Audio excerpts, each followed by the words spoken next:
And welcome to another episode of Daily Market Mastery with me, Christian Rauchenwald. As always, today we're going to use Elliott Wave Theory or the Elliott Wave Principle to try to forecast movement in certain stocks or indices.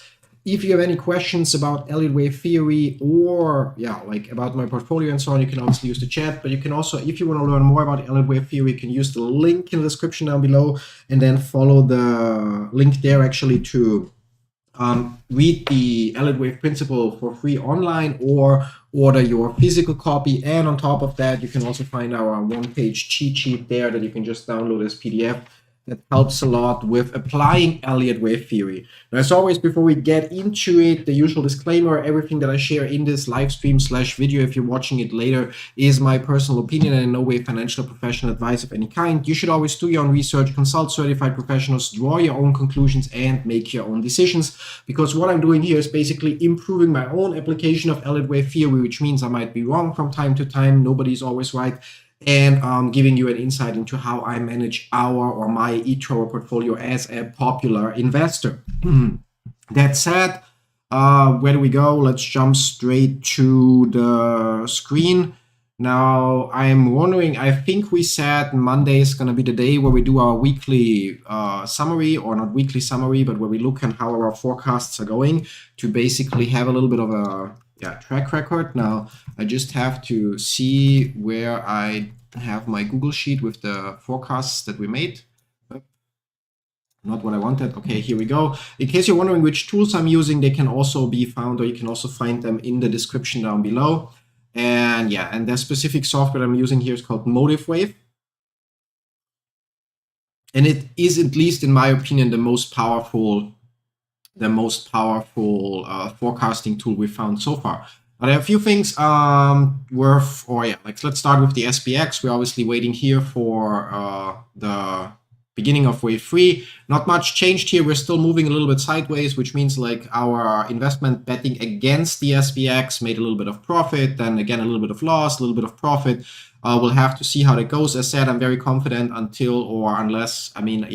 the 4,325 area. That would be where I might start to worry a little bit about that, to be honest.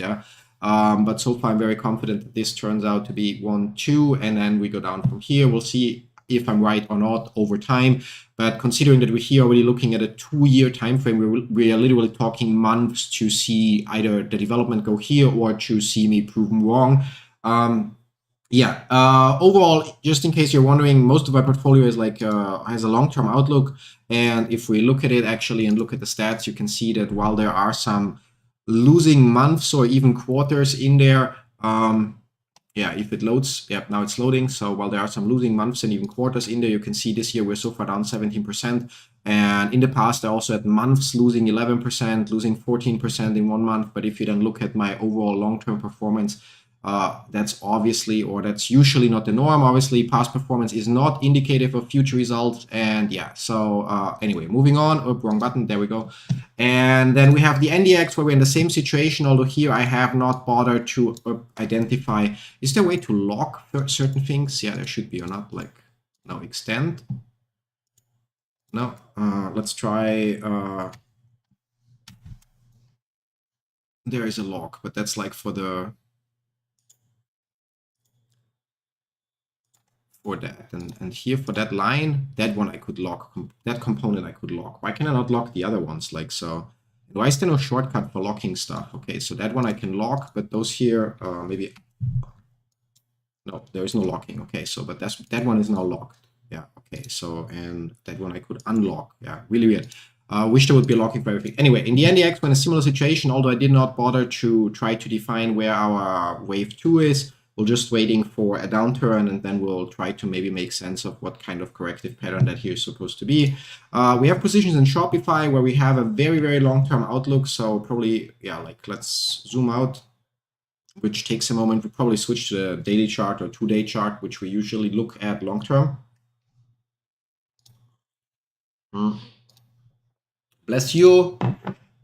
For those of you that didn't hear it, my lovely wife just sneezed in the other room. So I'm not talking to imaginary characters here. Okay, it's still loading. So Our Shopify position, by the way, is currently up 32%. So, and we entered our Shopify position on the 30th of March. That should be the beginning, and then we doubled down later or not. So I'm going to check 30th of March, or actually 16th of February is when we started that position. And then on the 30th of March, I actually made a video about it. Yeah, so already in February started, and basically, yeah, we bought here-ish and then we bought here-ish. So should be 45 range. So here, and yeah, now the loading finished, but we're now actually going to switch to, as I said, a 2-day chart. Yeah, so here we have our outlook. Basically, we're saying, okay, or I'm saying, okay, this appears to be 1. That 1, 2, 3, 4, 5 might not be accurate. It might be a little bit earlier, 1, 2, 3, 4, 5 or so. Actually, probably is the case. So that might probably actually be wave 4, and we have our 1, 2 somewhere earlier. Anyway, it doesn't matter right now. And so we're waiting. We're assuming, okay, this is wave 2 done. And as a result, with something like 1, 2, 3, 4, 5, something. Yeah, so down here, wave 2 done. And we're right now waiting basically for a long-term development to get us up here. And yeah, that's a long-term outlook. We did not try or bother to label this part yet. So to say, okay, this is 1, 2, 3, 4, 5. Let's check actually if that might be the case and if we should take profits for now and then re-enter later. Unlikely, considering that wave 3 always has to be an impulse. It cannot be a leading diagonal. And here we clearly retrace into the area of here, which means that here could be 1, 2, 3, 4, 5, or 1, 2, 3, 4, 5 in some way. So with an extended wave, then we would have A, B, C, 1, 2, and then that would, if that would be wave 3, 4, and then wave 5, let's get a channel. Channel, not trend line, sorry, channel. There we go with a channel. So if that would be 2 and 4, and that would be 0.3, then our destination channel would actually look like this. So we would expect it to go a little higher. What do we have here? So is it moving with? No, it's not. Where do we? No, what's the shortcut for that? Select, no tool, cool. So if we have no tool, it doesn't do anything. Wasn't there a cursor? Okay, like configure, sorry, preferences. Where was that chart? Default tool, drag, no tool, blah, blah, blah. Was there not a revert to default tool? Was there not a crosshair thingy? Indicators, labels, templates, options, show crosshair, global crosshair, yeah. Solid crosshair. Okay, so let's, okay, it doesn't do anything great. Yeah, don't need the volume here. Yeah, but so basically there's a chance that this 1, 2, 3, 4 turns into 5. Yeah, and then we would have another wave 2, which would take us again down here, which means we would shed our 30% temporarily. But then this would only, this could only be wave 1 of the then 2, 3, 4, 5 that makes up the impulse that gets us up there. Yeah, for now we're gonna just leave that position the way it is, even if temporarily we might drop a little bit of our yeah, like pending profit. And we keep an eye on it. So if we go further down here, I'm actually gonna set an alert for set alert, set price alert. So if we go, let's say, what do we have here? 54.67. So 54.67. If we close, if we touch that, then we, yeah, I mean, of course, it means like 10% less, but then we might evaluate and say, okay, let's take some profit and then re-enter lower again, like we did with Domo, for example. Yeah. Black Knight Ink. We still have Black Knight Ink. Yeah, there. That one will go into our very likely stop loss history thingy. So our stop loss is at 52 and we're at 53.74. Yeah, so yeah, I mean, it's possible to still play out the way we thought it would with like this is 1, 2, and then here we have A, B, C. But it's, yeah, also likelier by now. I mean, that would be 1, 2, 3, 4, 5, and then here we would have another A, B, C, and that let's see where that would take us. If it were a proper zigzag, then that would take us actually far, far below where we're supposed to go. And yeah, so that would take us to 43, which should align with that one here. Yeah, so that would be, if we hit the stop loss here at 52, then we would enter again down at that level at 42 roughly. But yeah, not worried about that yet. So, and then we have Fort, where we have a 4-day chart. So where actually, let's, no, not 8-day, let's make this a 2-day chart. So 2 days. So, and then we see, we can actually zoom in. So we're still waiting to see how that here plays out finally. Yeah, our stop loss here should be relatively far away at 10 something. So we're looking at here's our stop. Oh no, not that far away actually. Yeah. So we also have like great risk reward ratio here. So basically we're assuming that this was a combination of a corrective pattern that ends in this triangle here. And then with this triangle, we're actually having our breakout then to the top. Obviously that doesn't happen overnight, but takes time. And then if that's the case, then this here would be our base channel, and we would actually expect over time, yeah, again, we're looking here at, like you can see, like multiple years back, over time to actually break out from here and then take it from there. Yeah, GameStop, yeah, not gonna cover it here. We have a separate episode about GameStop that you guys can check out if you're curious.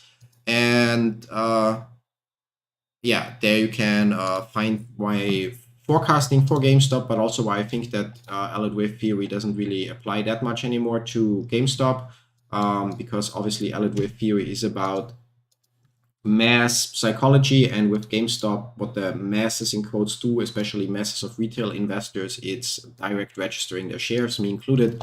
So yeah, then moving on to Domo. Domo is a little bit of a curious cat for us here. So 2-day chart. So we have here our, yeah, zooming out, long-term outlook as well. So from here we say, okay, that might be 1, 2, and now we are looking at wave 3. So going up from here, and then we actually bought relatively cheap. I mean, we got in like here in wave 4 territory, and then actually sold here again because we noticed, hey, this looks like 1, 2, 3, 4, 5. So we might as well take some profits and re-enter lower.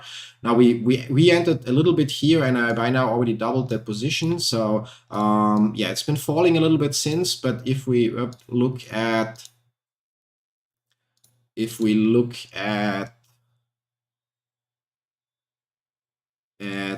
so I'll just try to adjust things here, so to the new low that we had. So if that's the case here, then that's our new base channel for this one too. And we still, yeah, we went a little bit below the 38.2 retracement here, which is fine. Yeah, we'll have to see how that turns out. So if from here on out we're basically moving up, or if from here on out we go down further. If we go down further, we would have to worry because our stop loss here is basically 16% risk, which means it would be wiping out the profit that we made on the way up. Yeah, so we made profit here. And now if we go all the way down here to 11.59, or actually 11.33, if on the biggest scale, then why do I have my stop loss here? 10.61, 10.61, where does that come from? Shouldn't be, yeah, so that one needs to be adjusted. Oh no, I'm at Fort, wrong chart, wrong stock. Domo has 11.69, and should actually be 11.35. So yeah, so and there then, okay, there our risk is then, so checking, risk is 15.41% for the position there. And yeah, so we would lose what we gained up here. Yeah, we'll see how that plays out. So far I still think that it will check out like this. We'll just have to keep an eye on it. SQ Block Inc. Yeah, that's an interesting one. Again, my forecast here is the $30 mark roughly. So as we can see here, 32 and here as well. And if we, just for the fun of it, let's take a trend line. So depending on where point B is, so if we say 30, then we would actually, and that's the interesting part, because most analysts forecast 130 to 170 or 150 or something in that area buy target, which obviously is like still, it's like 200-300% up, yeah. And that may be possible. So I'm not saying that's not possible. I'm just saying that even if we see that, after that, we will see it go down. And again, right now, that's a monthly chart. So you literally can see that if it plays out like this, we're talking about might see that happen in a couple of years. Yeah. So, yeah. So obviously, then the question is, why not buy here and then sell up here? Well, because labeling, applying Elliott Wave Theory, the challenging part is really labeling the corrective pattern. So if this is a wave 2, it can take so many different shapes that this is the challenging part to label. And being wrong here would indicate, hey, we are wrong here, which means, our risk is higher. And now, obviously, for example, on second glance, what's also possible is, if we take another trend line, and that's our 0.5 here, and then go here, it's also possible that this was already our entire corrective pattern. It doesn't fully check out, so we go to 41, where we would have expected maybe to 51, where we would have expected to go maybe to 42. In which case, then this here would be 1, 2, and then we would have 3, 4, 5 that takes us further up slowly. Yeah, so that makes an up wave 1, and then 2, 3, 4, 5 to get us out of the space channel. Yeah, but right now, I believe that we actually haven't finished wave 2. So, and I rather wait. Now, the beauty of waiting in this case is the following. Yeah. So if it drops further, so if we go straight down, I know I will buy it at 32. Yeah, 32, 33 is the point where I will enter. So that's another like what, 50% lower than what it is right now. Yeah.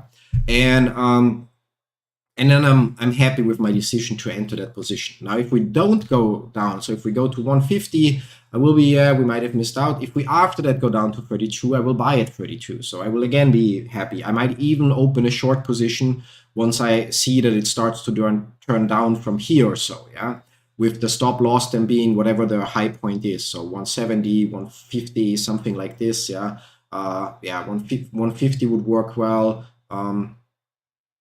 Yeah, like, so 150 would really work well, but we'll see. Yeah. Now, if however this turns out to be 1, 2, 3, 4, 5, and we go up, well, the moment we break out from here and have like a confirmed breakout, so by either gapping and then not touching again, I know I can enter that position, and I know that then I can actually have a decent, we don't have a Fibonacci extension on the chart for that right now, but don't need the volume here either. So then I can actually have a decent profit up here still that I'm then more certain of. Obviously, there are no guarantees in trading and whatnot, yeah. But so entering right now is just like, why would I enter a long position when my long-term outlook is actually short right now? Why would I enter a short position when I understand that there is the possibility for this to come back? That's actually why we have that Fibonacci retracement here, because here, yeah, we fall a little bit short. I would have to look up the ratio analysis again, but we would actually expect, if I'm not mistaken, the 61.8% line, and we didn't reach it. Yeah, so it doesn't have to be always the case and whatnot. Yeah, but again, so because corrective patterns are harder to label, that's why we do not have a position here right now. And we're just keeping an eye on it, how things play out. And yes, it's a very long time frame, and eventually we'll get too many stocks that we look at and might have to put it on a separate list or something. But yeah, like that's where we are at right now. Like, how did it move like recently? Let's check the 2-day chart. Yeah, so yeah, down. Okay, so and I made my analysis on for what do we have, SQ on the 26th of April. So February, April. So what's that? That's March, April. Yeah, it's not that long ago actually, like just a few days. Yeah, so we only made an analysis here, and I said my outlook is we go down from here. Yeah, anyway, let's switch here back to the, or we just zoom out, tag that, and probably anyway changes the time frames. Nope, does not change the time frame. Interesting. Yeah, but so that's where what we're currently looking at here. Then we have IEP that we covered because Hindenburg research, but there we don't have full data. We only have data from 2012. That's why we also looked at it, I think in, let's check. Did we do that in IEP there in TradingView and zoom out monthly chart? Yep, we did. Now automatic lock, no lock, no lock. Now here we look. log. We used log, yeah, and we identified, okay, that's likely how it looks like since 92, 1, 2, 3, 4, 5, which means we're now waiting, and we're actually saying, hey, $10 would be the ideal mark to hit. Or in that, assuming that that candle is not a fluke, and if that candle is a fluke, we would expect $18, yeah. And we're still away from that, yeah. Obviously, the Hindenburg research article caused a hit, so we can see here, I mean, yeah, shed a lot of stuff or lost a lot, yeah. So what is it so far? Minus 29% this month, yeah. And we'll have to see how it plays out. If we get to see $10, so if we get to see this point, I would actually buy. I mean, there's then also, to be fair, there's then also the risk that the whole fund goes bust at some point because Carl, I think is his first name, pledged, if I'm not mistaken, 85. No, he and his son own 85% of the IEP. IEP, and he has a high percentage of his shares used as collateral for margin loans, which means that if the position of his shares, or if his shares drop in value, he has less collateral.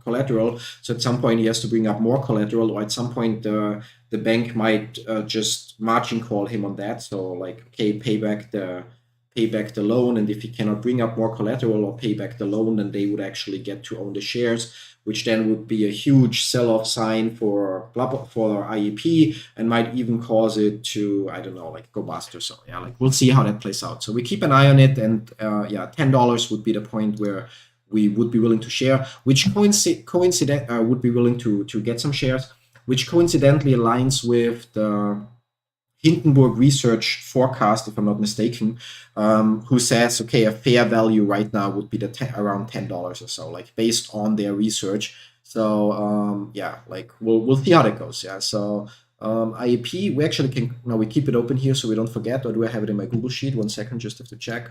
No, we have it in the Google Sheet. Okay, so I'm gonna add another column in my sheet to better keep track of where we're looking at something. So IEP is then trading view. Yeah, we sometimes have that based on the data source if it's incomplete for us. So we can close it here. And then we have Netflix, and for Netflix, I think we have a similar issue. Their splits were not calculated, and now we have, what are we looking at? 1, 2, 3, 4, 5. I think Netflix, let's check. I really have to find the time to look into this data fade issue. So here we have data from 2003 looking like this, but obviously we labeled it here. So yeah, we have data, but it's not accurate because the data from TradingView that we get here hasn't been adjusted for some of the splits, which means it gives us here a warning that we are terminating within the range, but that's actually not true.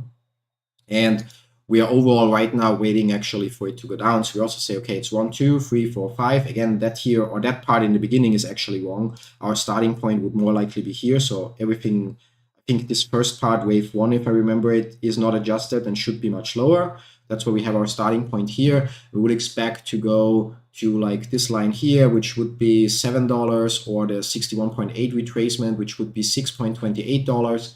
And we switched that actually to a 2-day chart as well. So 2 days. And yeah, so we here say, okay, we think that this is basically wave 1, 2, that then will continue with 3, 4, and then 5. And then that will make up wave A. And then we will have our correction to wave B here, roughly. I mean, that's just roughly completely estimated. And then we will have wave C that takes us down there. We'll see how that plays out. And then last but not least, so we don't have a Netflix position right now because we are waiting it to go down. And last but not least, we have Disney, where again we have completely inaccurate data because we have splits not adjusted here, which means we might also have it actually here. Disney. No, we also don't have it here. Then I don't recall completely Disney. Okay, what do we have then here? We say, okay, if this is wave 5, then, or wave 1, then we would wait for or expect the retracement into the areas of like 61 to 38. So we're actually in that area already.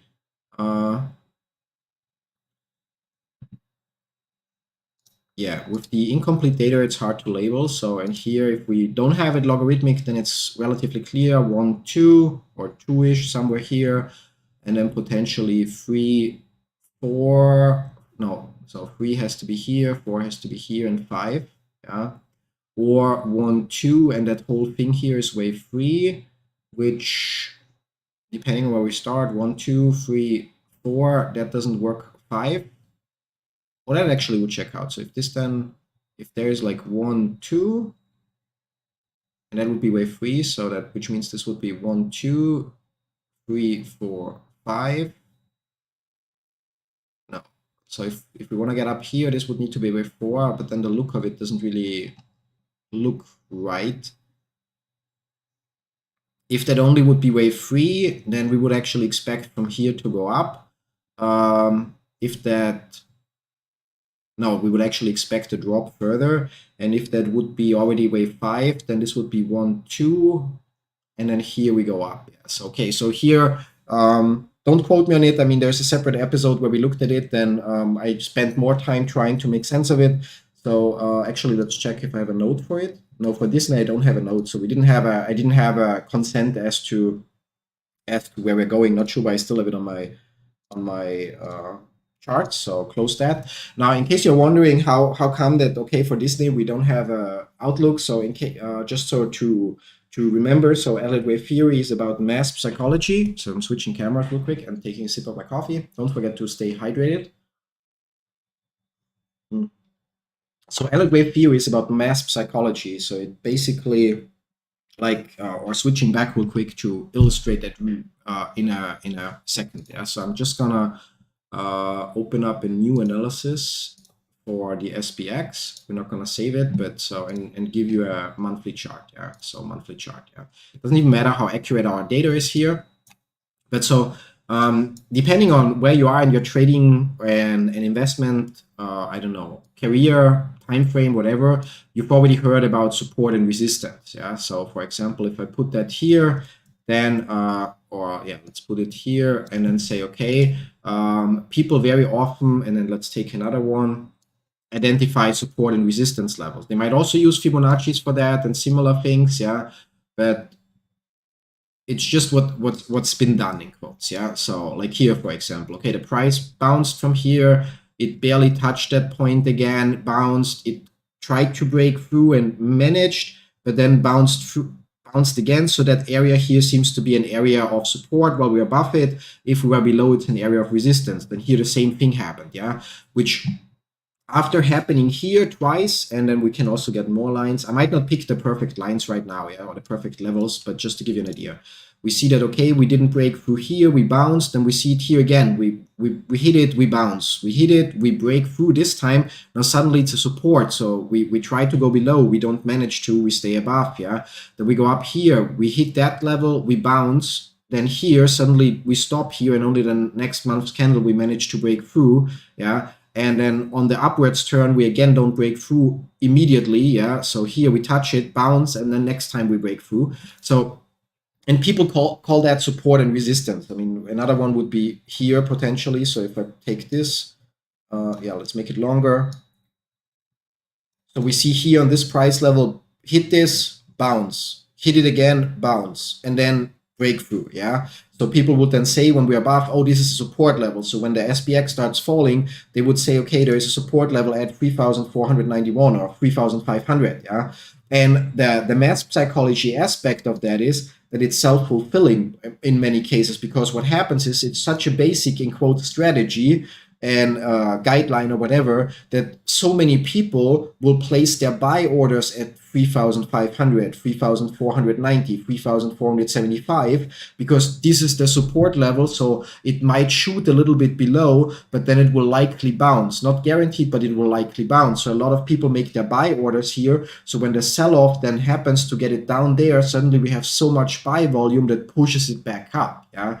And the same is vice versa. When we're recovering from here, then I don't know, like the price bounces or bounced a couple of times on the, what is that, 2,940, so let's say 3,000 mark, yeah. It's also psychological easy values, so 3,500, 2,000, 3,000, and so on, yeah. So it bounced in that area often either a support or resistance. So now it recovers from the COVID crash, and then we go from a low of 2,191, and then people are, okay, I'm gonna take my profit at 3,000. Yeah, and so a reasonable number of people, mass psychology, then basically places their sell order to close their position at that level. Yeah, and that makes it then, in quotes, self-fulfilling, that the price bounces from here. Yeah, then if not enough people do that, then it bounces, but then still shoots through. If enough people do that, then suddenly other people start to panic. Oh, it's bouncing here. I need to cut my losses or take my profit or whatever. And yeah, then we go further down. So like, yeah, that's pretty much, and Elliott Wave Theory works in a similar way, just that instead of like giving you a vague idea of like, okay, there is a support level, there's a resistance level, whatnot, it actually gives you more precise instruments. However, while still staying so flexible that at any given time, multiple different labelings might appear to be true, and you then have to decide which one is the most likely scenario. Yeah? So while impulse waves are relatively straightforward, although also having the variations of having leading diagonals and ending diagonals, the corrective patterns in the impulse waves are the one that are really the challenging part. Yeah, and the bigger part is like for our Elliott Wave Theory, like same like if we were to use something simple like just now what did we say, like just support and resistance levels that we come up based on to where the price bounced previously very often or had a hard time breaking through, no matter if up or down. Is that in a stock with a lot of volume, so where more people and therefore also more money is involved, that support and resistance will hold true more often, yeah, than if you have something that has less volume or where there is like there are less people involved, so where it's not as many masses, but where one person with a bigger bank account or higher holdings can actually influence what goes on more, more substantially. Yeah. So as a result, Elliott Wave Theory applies very well to indices, but when it comes to individual stocks, we will here and there always encounter stocks where it's either not possible to label them right now, or where my level of Elliott Wave Theory knowledge is just not sufficient to come up with the right with a proper count. Yeah. Anyway, that's it for today. So we have our weekly summary. Honestly, not much happened last week. So we took our Domo profit, I think that was last week, and re-entered it. And other than that, like our positions are moving kind of like in a waiting. Yeah, some of them are moving in quotes bad. So Black Knight Inc., for example, is one that, as said, we might hit our stop loss, but the risk reward ratio there was too good to miss out on that trade or investment. Yeah, or trade in that case. Yeah. And for the rest, we're actually still within our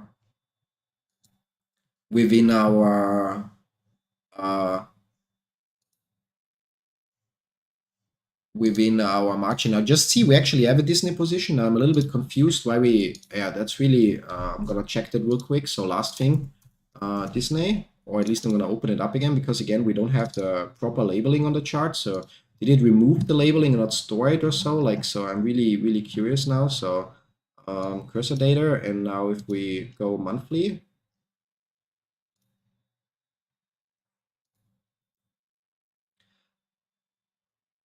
did we go? Oh, we probably went with the idea. Oh yeah, that checks out. So there is, what's the low here? 90.